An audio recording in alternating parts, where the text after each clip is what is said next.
estão fazendo uma pequena confusão com o tal do orçamento impositivo, né?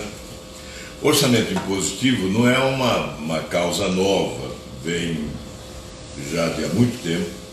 O Congresso sempre discutiu a necessidade do orçamento impositivo para evitar que o orçamento seja apenas uma peça de ficção.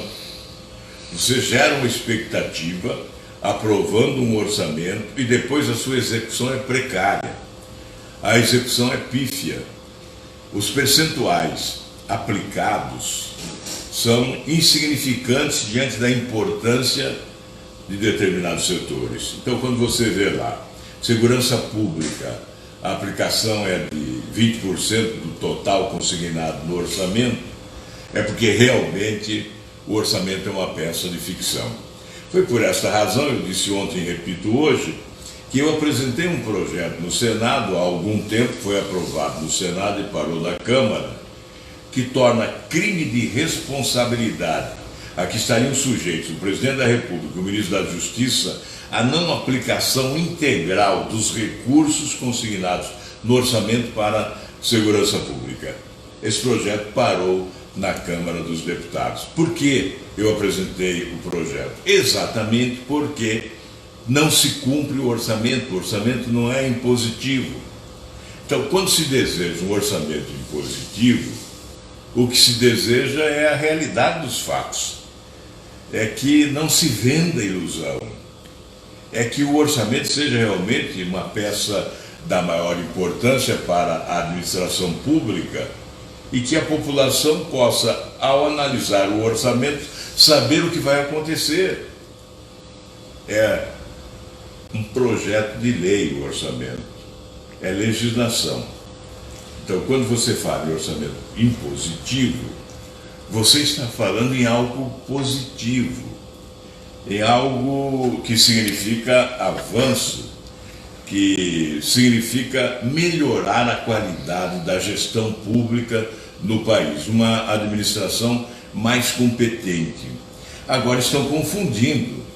O que nós estamos discutindo com esse veto não é o orçamento impositivo. Nós estamos discutindo a transferência de 30 bilhões de reais para que, de forma aleatória, sem critério de prioridade, esses recursos sejam distribuídos por quem? Por parlamentares. A partir de quem? Do relator do orçamento, que passa a ter uma importância descomunal, porque ele vai gerir a aplicação de 30 bilhões de reais. Atualmente é um deputado do Ceará. Então, por intermédio dos parlamentares, senadores e deputados, 30 bilhões seriam distribuídos a estados e municípios. Mas quais deputados e senadores? Todos? Não. No ano passado já ocorreu isso. O governo liberou 3 bilhões e 800 milhões, um derrame do dinheiro do contribuinte, para que parlamentares, não todos, votassem favoravelmente a reforma da Previdência. É o chamado toma lá da cá, não é? E esse foi um toma lá da cá generoso, porque quase 4 bilhões de reais foram transferidos. Alguns se beneficiaram de forma estupenda, né? E outros que são corretos, que são honestos, que não vendem o voto, acabaram no prejuízo. Então, imagine você, agora 30 bilhões. A distribuição tem o mesmo modelo. Este é o modelo da ineficácia, da má aplicação do dinheiro público. É o modelo que não faz a leitura correta das prioridades que a população exige. É o modelo, portanto, do toma lá da cá. Esse é o modelo do toma lá da cá. Então, o presidente vetou o projeto, vetou esse dispositivo e vetou corretamente. Imediatamente nós anunciamos o nosso apoio ao veto do presidente. Depois, houve uma pressão sobre o presidente, aquela turma de sempre. São os líderes do governo no Congresso, no Senado, na Câmara e no Congresso Nacional, e os presidentes das duas casas. Se reuniram com o presidente e obtiveram dele um recuo, o presidente autorizou a derrubar o próprio veto, desde que o repasse fosse de 19 bilhões e não de 30 bilhões. Da mesma forma, nós nos mantivemos. Fomos à reunião de líderes e anunciamos que obstruiríamos a sessão para evitar a votação. E fizemos isso. Não houve votação. Houve transferência para depois do Carnaval. Aí, enquanto se discutia este assunto, novo posicionamento do governo. O governo nos informou, olha, vamos manter o veto, vamos ajudar a manter o veto. Essa posição durou poucas horas. Nova pressão e nova concessão, novo recuo. O anúncio foi de que houve novo acordo entre essas pessoas já aqui referidas, e o presidente aceitou a derrubada do veto, reduzindo o valor para 15 bilhões. O ministro Paulo Guedes, no Jornal Nacional, justificou dizendo, não, 15 bilhões não é muito. Não é muito para quem, não é? Certamente para o Brasil é muito, é bastante, e é necessário a correta aplicação.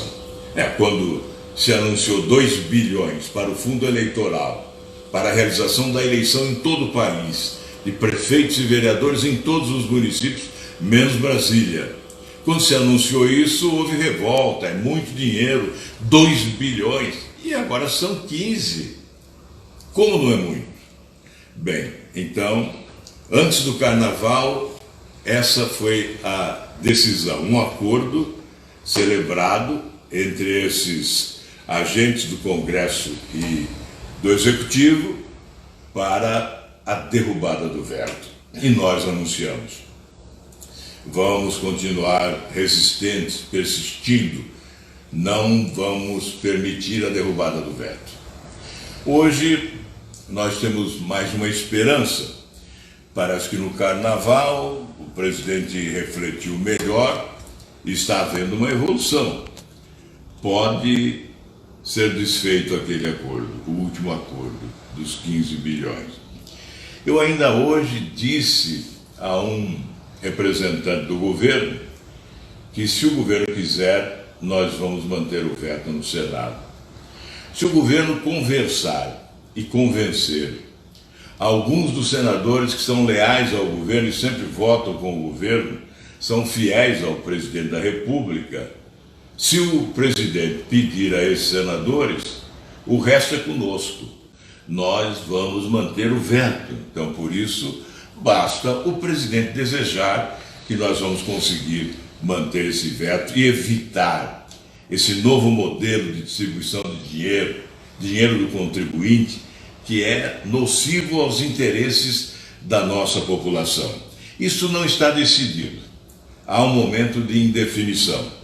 Provavelmente o governante, o presidente ou os ministros encarregados conversarão com os presidentes das duas casas, os líderes do governo do Congresso, para um recuo, para se desfazer daquele acordo. E aí nós poderemos exercitar o direito de votar e de preservar e manter o veto que diz respeito ao interesse do povo brasileiro. Bom, essa é a posição de momento. Vamos aguardar se até segunda-feira, especialmente na terça, esse veto será colocado na terça-feira, às 14 horas. Portanto, terça-feira, às 14 horas, o Congresso Nacional se reúne para deliberar sobre esse veto. Mais do que manter ou derrubar o veto, essa sessão vai significar a postura do governo. Se o governo mudou a postura e resolveu não aceitar mais pressões e decidiu mudar a sua relação com o Legislativo, ou se vai manter-se nesta posição que aceita o toma lá da cá como caminho para a aprovação dos seus projetos. Nós esperamos que o governo seja intransigente, passe a ser intransigente, adote uma nova postura e certamente ganhará o apoio dos senadores e dos deputados corretos, e nós poderemos sim resistir e ajudar o governo a promover mudanças necessárias para melhorar o nosso país.